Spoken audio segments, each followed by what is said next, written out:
Aujourd'hui, le dimanche de Quinquagésime. Donc c'est à peu près 50 jours avant Pâques. Quinquin,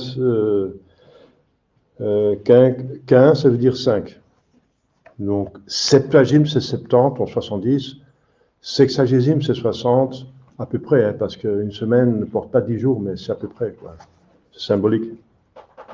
C'est l'avant-carême. Mais ça veut dire que deux choses, comme vous savez, après la quinquagésime, le mercredi après, c'est le mercredi des cendres. Donc ça veut dire plusieurs choses encore. Le mercredi des cendres, c'est en soi donc une féerie importante, mais elle n'est pas obligatoire, mais elle est très utile. Comme vous savez, les branches de rameaux que vous avez amenées, pour ceux qui l'ont amené, vont être brûlées. Et on va en faire des cendres qu'on va utiliser pour imposer les cendres au mercredi des cendres. On va les bénir d'une manière solennelle et ensuite imposer les cendres. Et en même temps, c'est un des 4 jours de l'année où le jeûne est obligatoire. Le jeûne, c'est donc un jour de pénitence où on est permis que prendre un seul repas plein, ça veut dire à satiété par jour, avec une petite collation le matin et le soir permis, ou si on prend le repas le soir, une petite collation le matin et le midi. Mais on ne peut pas prendre le repas plein le matin. Donc, voilà, donc le jeûne. Et en même temps, le carême va commencer avec le mercredi des cendres, il va aller jusqu'à Pâques, donc jusqu'à vendredi saint, samedi même, saint. Et donc il y aura encore un autre jour de carême, c'est le vendredi saint, de jeûne, je veux dire. Et ensuite, il y a aussi l'autre obligation que vous connaissez, mais je vais rappeler un petit peu quand même, c'est l'obligation d'abstinence, l'abstinence de viande et de jus de viande. Donc pas de bouillon dans la soupe, etc. Alors, c'est obligatoire les jours de carême, donc les 4 jours de carême, donc il y en a 2 qui tombent en carême. Les jours de jeûne, je veux dire, qui tombent 2 en temps de carême. Il y a encore 2 autres qui tombent plutôt en avant, c'est le 7 décembre et le 23 décembre.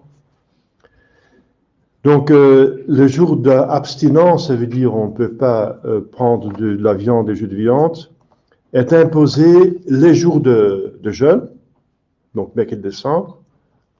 Donc, à part du jeûne, il y a donc l'abstinence de viande, jus de viande, et la vente des saints.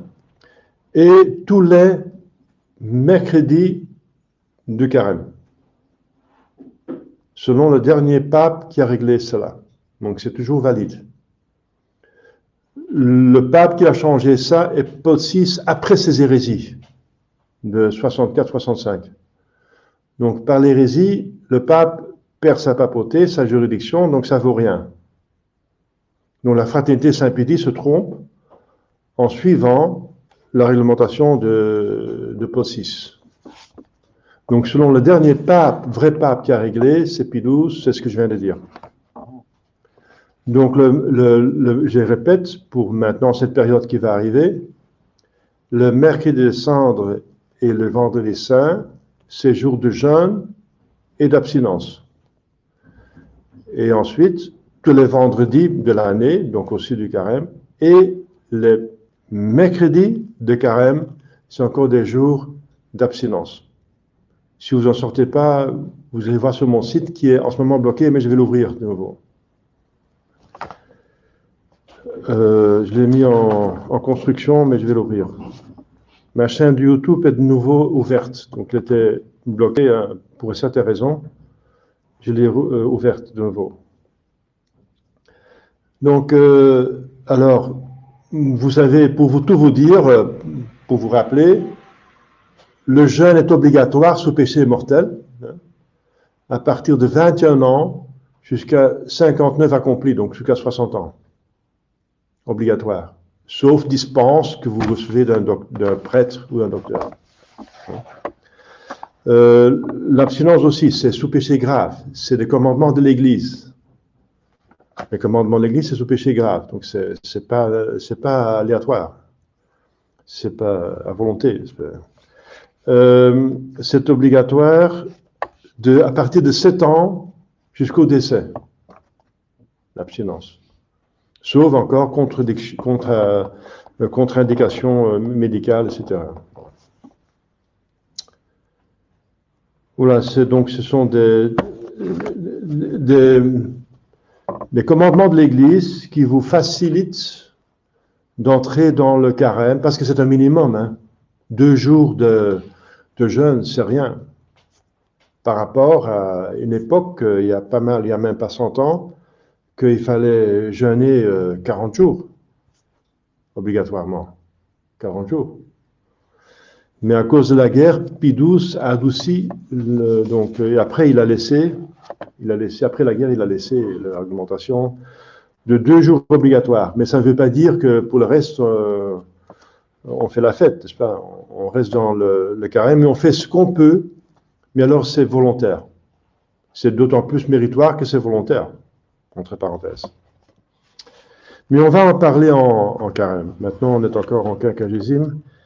On va retourner, encore une petite annonce, parce qu'il y a quand même cette question de la grippe corona. Alors, j'ai fait des recherches, donc il y a 2 conclusions, et j'ai un contact avec des Chinois, qui sont en Chine, etc., donc ils savent ce qui se passe. Donc c'est vrai, disent-ils, c'est vrai, que 700 millions de Chinois sont en quarantaine. Donc c'est la moitié de la Chine. Mais pour eux, c'est pas grave, ils ont une tradition bimillénaire, ou même plus, de stabilité. La communauté, la population chinoise est très statique. Donc c'est pour éviter la propagation du virus qui est très contagieux. Donc c'est pour arrêter. Alors, le point négatif du virus, c'est qu'il est très, très contagieux. Alors, il y en a qui disent que l'incubation, c'est 4 jours, des autres disent 24 jours. C'est une grande différence. Parce que si on porte le virus en incubation, on ne se rend pas compte, mais on peut le transmettre. Et il se transmet très, très facilement. Par quelqu'un qui tousse, dans un cube-mètre autour, il peut propager. Si on touche un objet, l'autre touche après, on donne la main, on baisse encore d'autant plus. On s'embrasse, je veux dire. Donc, c'est pas très intelligent en hiver de s'embrasser trop, n'est-ce pas? Enfin, de s'embrasser tout le monde et n'importe qui quand les grippes circulent.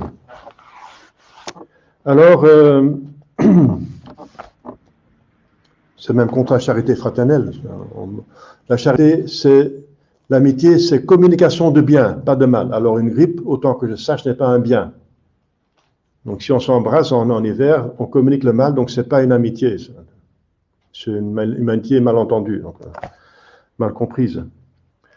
Alors, à part ça, donc le désavantage, c'est qu'elle se propage très vite. Donc c'est très difficile d'atteindre sous contrôle. Donc elle risque de devenir comme la grippe espagnole que le monde entier a eu. Le monde entier a eu la grippe espagnole. Ça risque d'aller dans ce sens-là. La bonne nouvelle, c'est qu'elle est moins mortelle que le MERS et le SARS, ça veut dire le taux de mortalité est que 2,1%. Donc 2 personnes sur 100 meurent. Vous avez 98% de chances pour vous en sortir. Les personnes qui sont les plus vulnérables sont les personnes âgées et ou malades. Donc des personnes qui ont une immunité diminuée.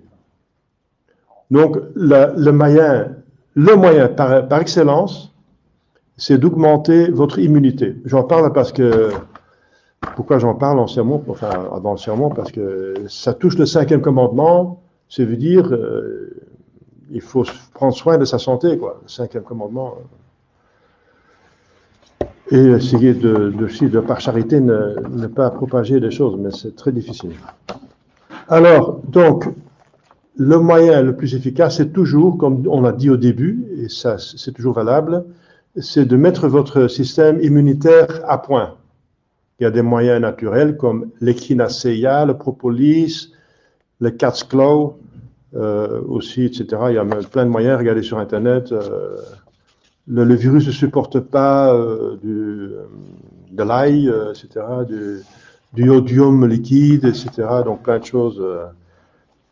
Voyez ça par vous-même. Voilà. Donc, mais le problème, c'est que s'il y a la panique, parce que ça se propage, il y a des gens qui meurent. En Italie, il y a des personnes âgées, bien sûr, qui sont mortes, qui sont décédées.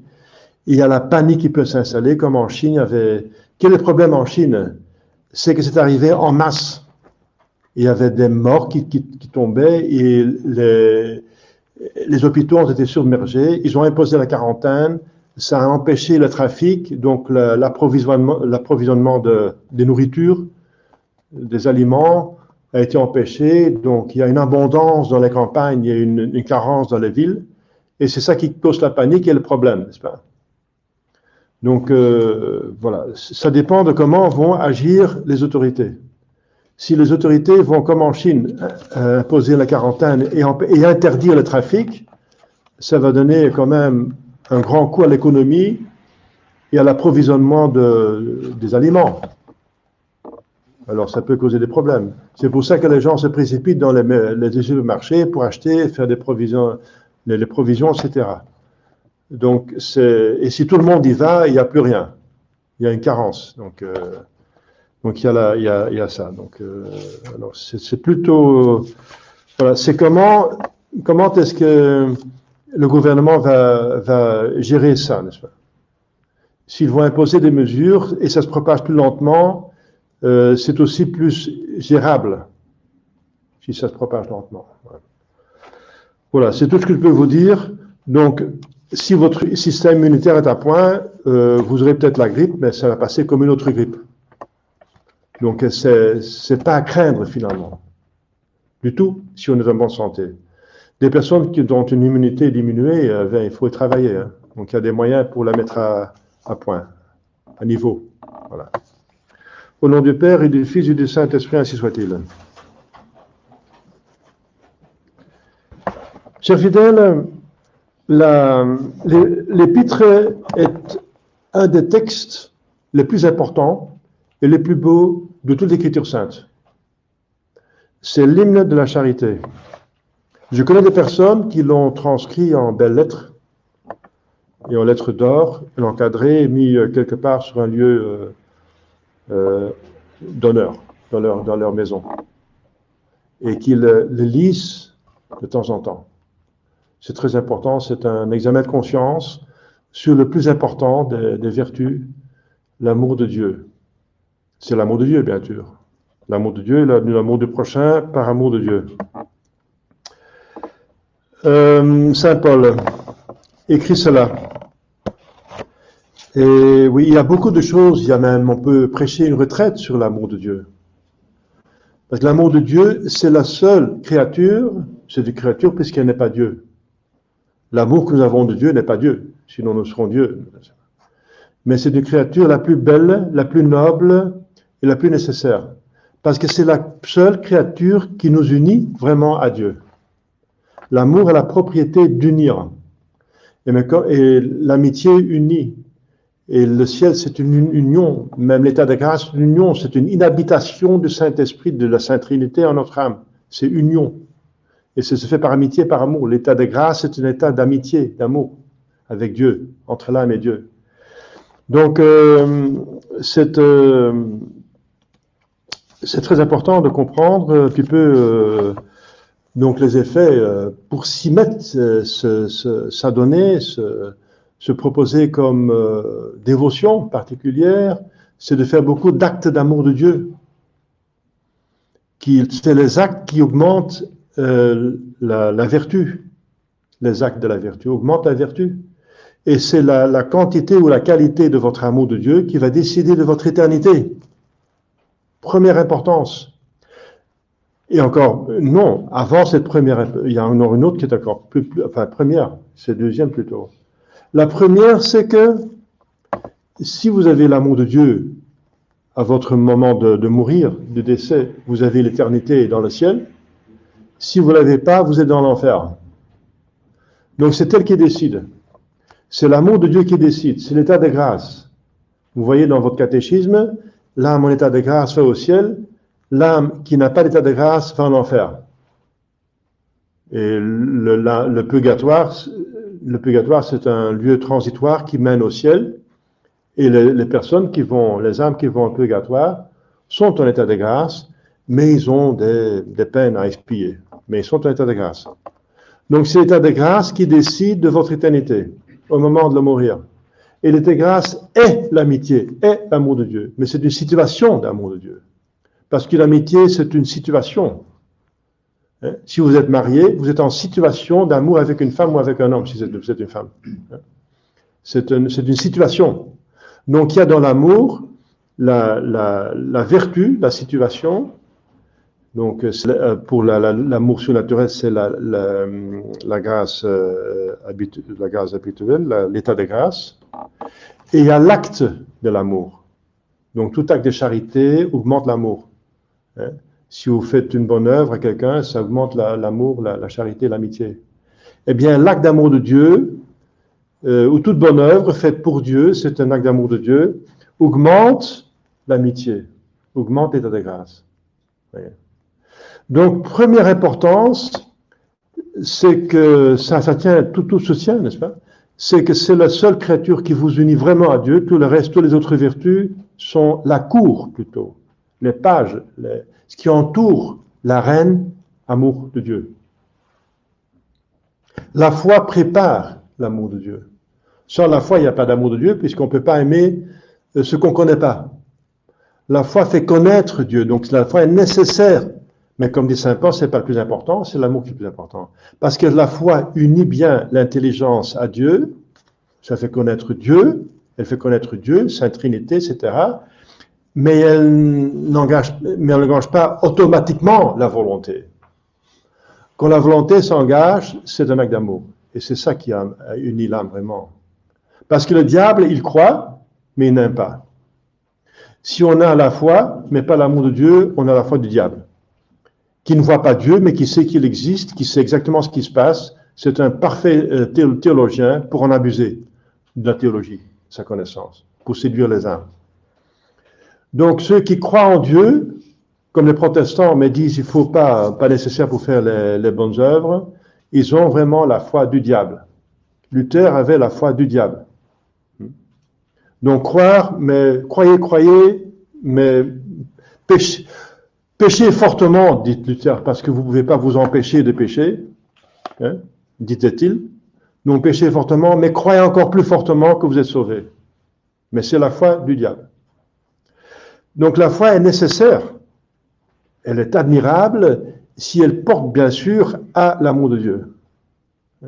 Comme le Fils de Dieu mène automatiquement, par nature, vers le Saint-Esprit. Il spire avec le Père le Saint-Esprit. Le Fils vous vient de donner la foi, la connaissance, mais c'est une connaissance qui engendre l'amour. C'est ça la vraie foi. La foi qui n'engendre pas l'amour, c'est une foi diabolique. La vraie foi est formelle, ou informée plutôt. La foi informée, ça veut dire la foi qui est une foi amoureuse. C'est une connaissance qui fait aimer le bon Dieu. De plus qu'on connaît le bon Dieu, de plus qu'on l'aime, puisqu'il est infiniment aimable. C'est ça la vraie foi catholique. Donc la foi est très très importante, bien sûr, c'est fondamental.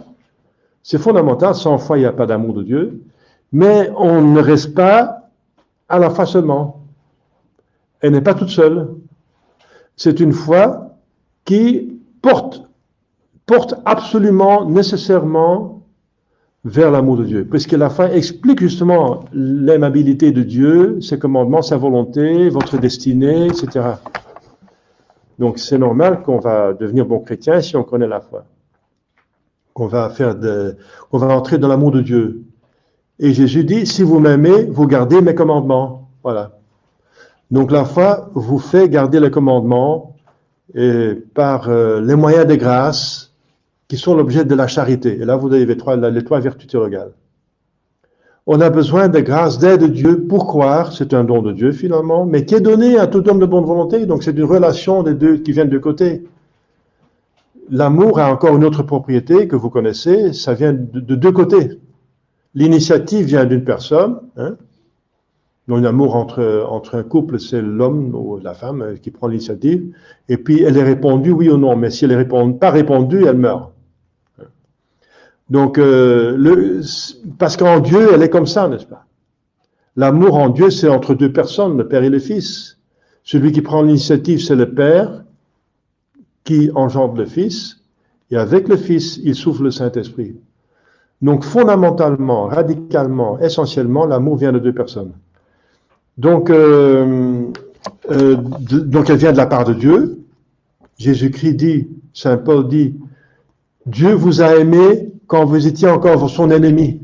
Ça veut dire quand vous étiez en état de péché mortel, qui est la haine de Dieu, qui consiste en une haine de Dieu, implicitement ou explicitement. Dieu vous a aimé, il est mort pour vous sauver. Il est mort pour ses bourreaux, pour les convertir. La grâce de conversion, c'est déjà une grâce. Donc, mais c'est quand même une collaboration entre la grâce et la bonne volonté. Donc, ça vient de deux côtés, n'est-ce pas?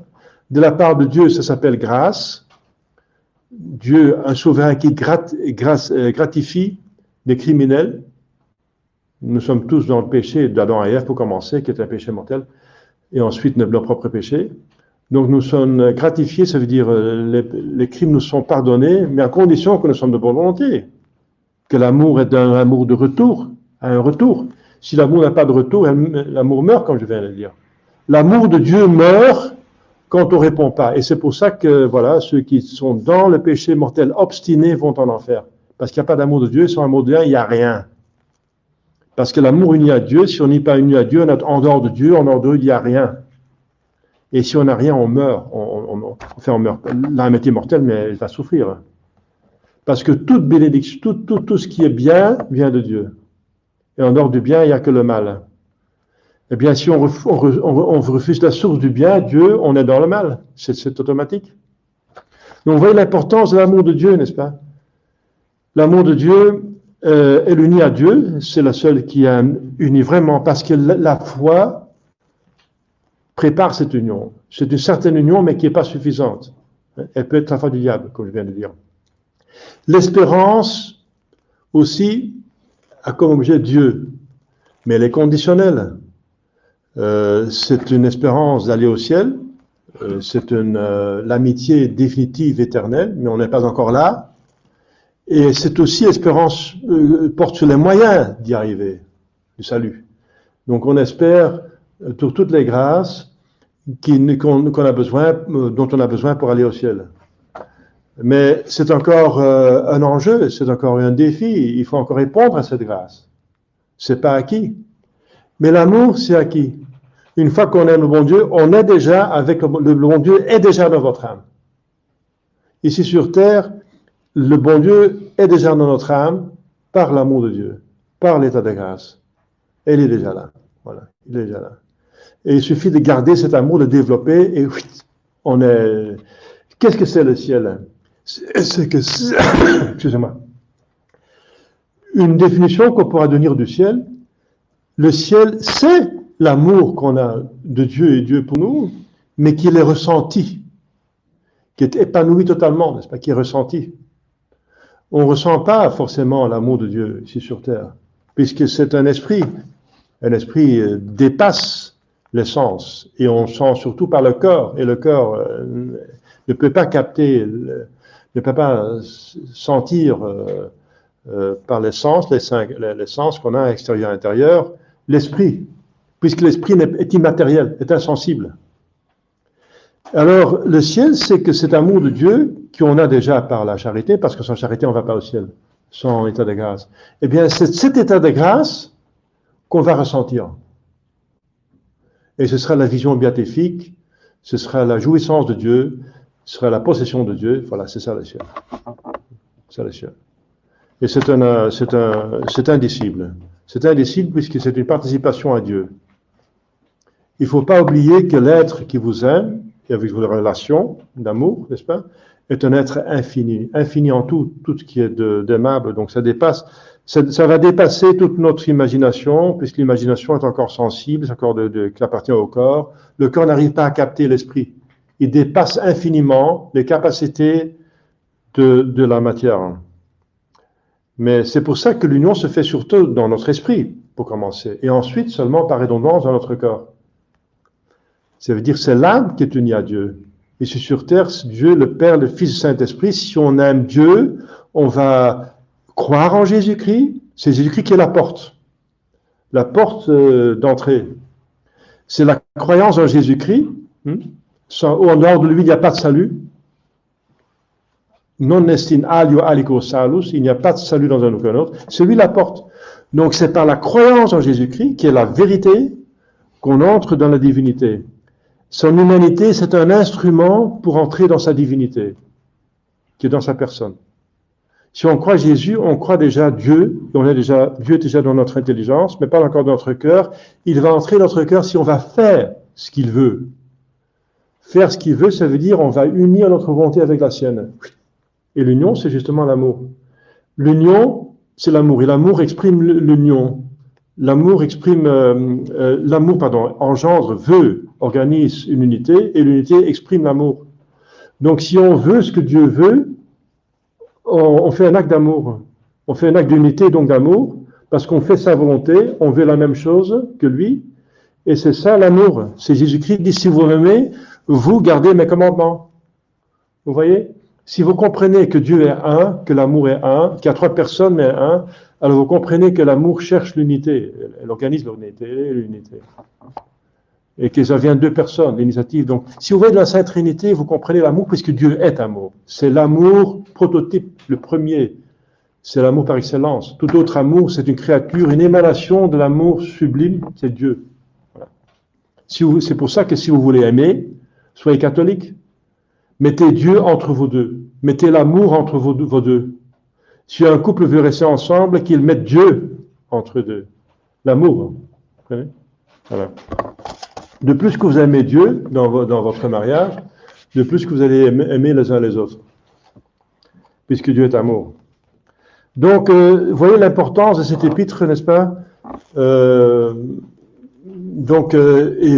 on peut dire encore beaucoup plus sur l'amour de Dieu, n'est-ce pas, la charité, qu'elle enlève bien sûr les péchés mortels. Si on est en état de péché mortel, on n'a pas l'occasion de se confesser, on fait un acte d'amour de Dieu, eh bien, c'était bien fait, on a déjà la rémission des péchés mortels avant la confession.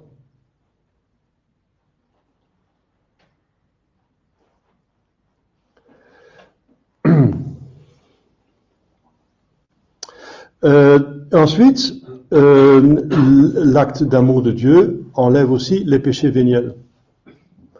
Ça mérite, par exemple, toutes les mérites, par exemple les indulgences. Une indulgence, c'est un don très formidable de la part de Dieu. C'est qu'on n'a plus rien à expier si l'indulgence est plénière. Si on meurt avec une indulgence plénière, on va directement au ciel.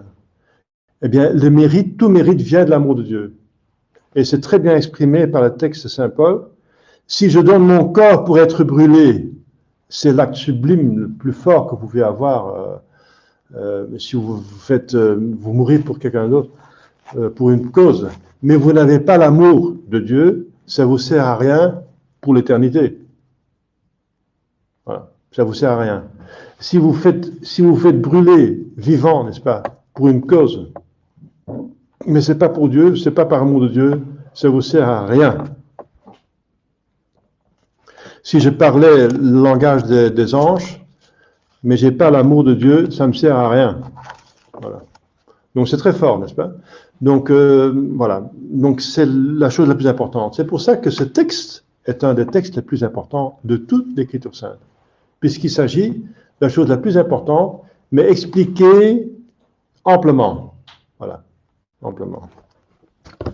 Regardez toutes les propriétés de l'amour qui supporte tout, qui n'est pas jaloux, qui ne se jouit pas du mal de l'autre, mais du bien de l'autre, etc.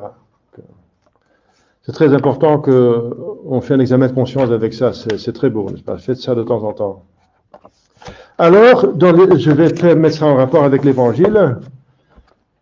Dans l'Évangile, Jésus, qui est en tant que Dieu amour, la vérité de l'amour et la vérité qui amène à l'amour, eh bien, il va parler justement de son amour. Il va prédire cette prédiction, cette prophétie de sa passion, c'est plusieurs choses à la fois. C'est en même temps, bien sûr, l'annonce de ce qui va se passer, mais c'est en même temps une preuve encore de sa divinité, puisqu'il fait une prophétie sur l'avenir, et ça va se passer exactement comme il a dit. Donc il accomplit pas seulement les prophéties qui ont été faites concernant le Messie, mais il fait des prophéties qui s'accomplissent. Donc il donne plusieurs preuves de sa divinité, de sa mission de Messie.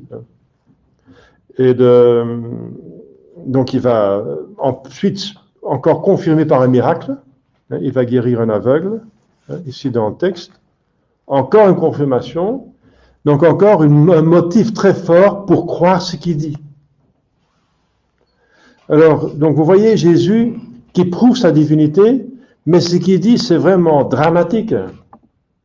Tout ce qu'on va méditer, on va voir la Semaine Sainte, le Jeudi Saint, toute sa passion. C'est un mystère. Qu'un Dieu se fasse homme, c'est déjà un mystère.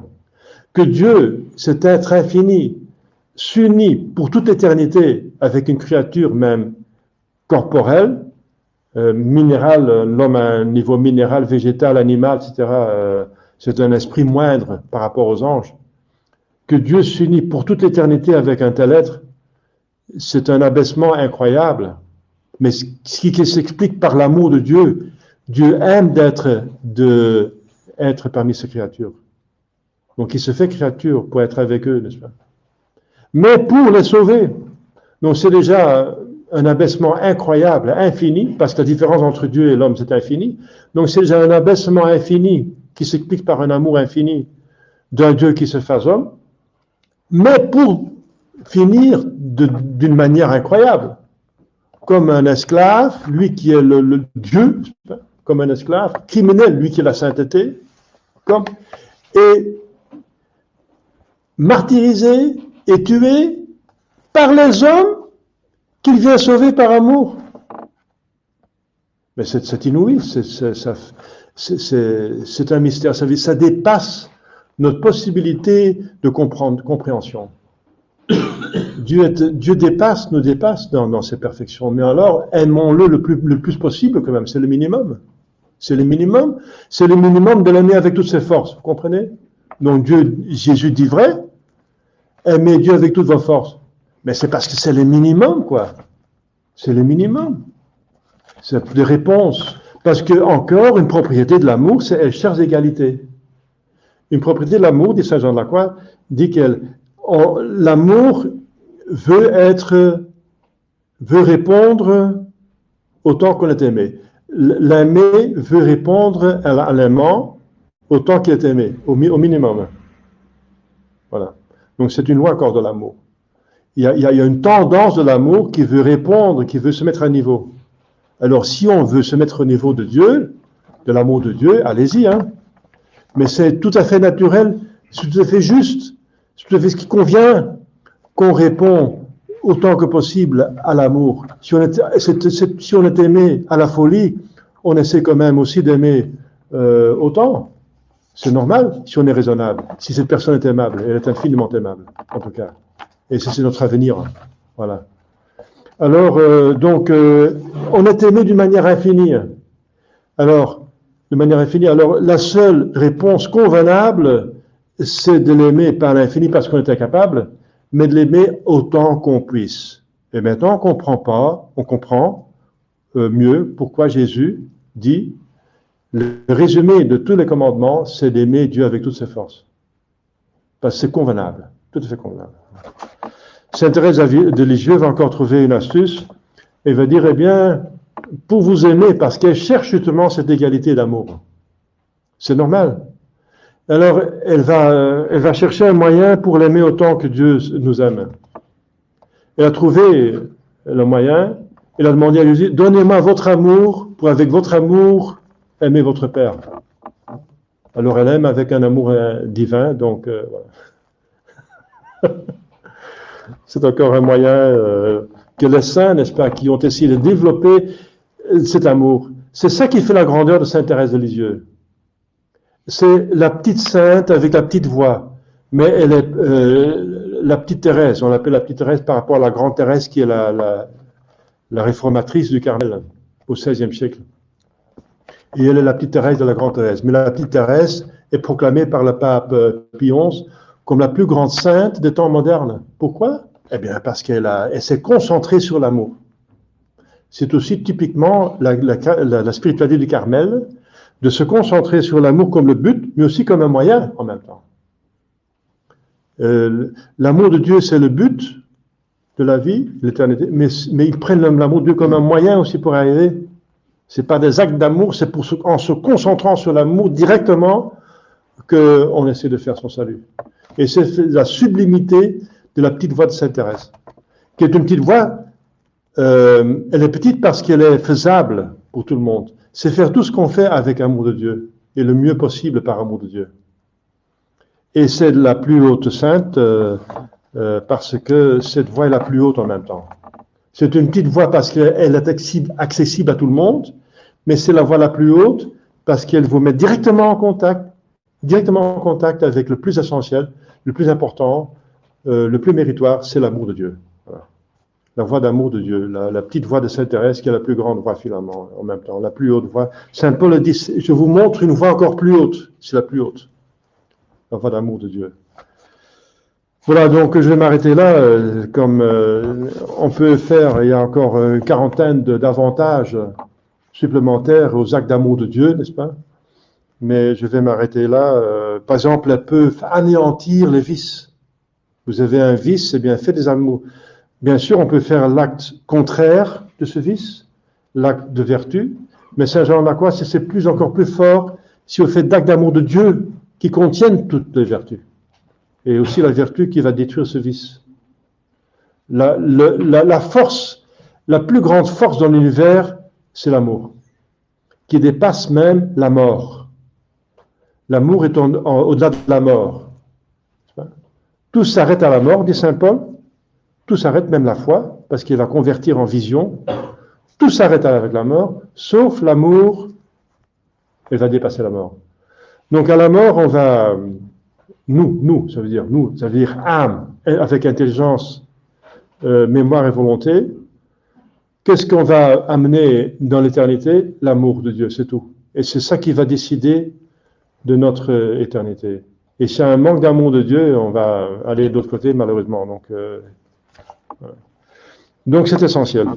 Chers fidèles, voilà, ce qui nous étonne, c'est que l'Écriture sainte dit, ils ne comprenaient pas ce qu'il disait. C'est vraiment désolant. Jésus qui donne une preuve qu'il est Dieu, n'est-ce pas? Par les prophéties et par les miracles. Il dit clairement, je vais être trahi, flagellé, conspué, tué par les grands prêtres qui vont me livrer aux païens, etc. Ils ne comprennent rien. C'est dommage, c'est quand même des paroles compréhensibles.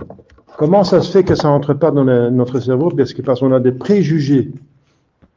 Le Messie devait être un homme qui est victorieux, qui donne le pouvoir, etc., qui est invincible. C'est des préjugés, non, c'est pas, on se met des barrières. Mais c'est pas honnête. Écoutez ce que Dieu a à vous dire, et c'est très bien ce qu'il vous dit. Nous sommes dans le même cas. Hein. On ne comprend pas, n'est-ce pas? On ne comprend pas. Si seulement on comprenait convenablement ce que c'est le ciel, le purgatoire et l'enfer, on courait vers le ciel. Prenez ça au sérieux. On est comme les apôtres qui entendent, mais ça passe par ici, ça sort de l'autre côté, oui, ce serait certainement bien, mais enfin, il y a quand même des choses jouissables sur la terre aussi, voyons quand même. Il n'y a pas de proportion, n'est-ce pas? Il n'y a pas de proportion. Donc essayons, demandons la Sainte Vierge de bien comprendre les mystères de Jésus-Christ et les accomplir dans notre vie. Au nom du Père et du Fils et du Saint-Esprit, ainsi soit-il.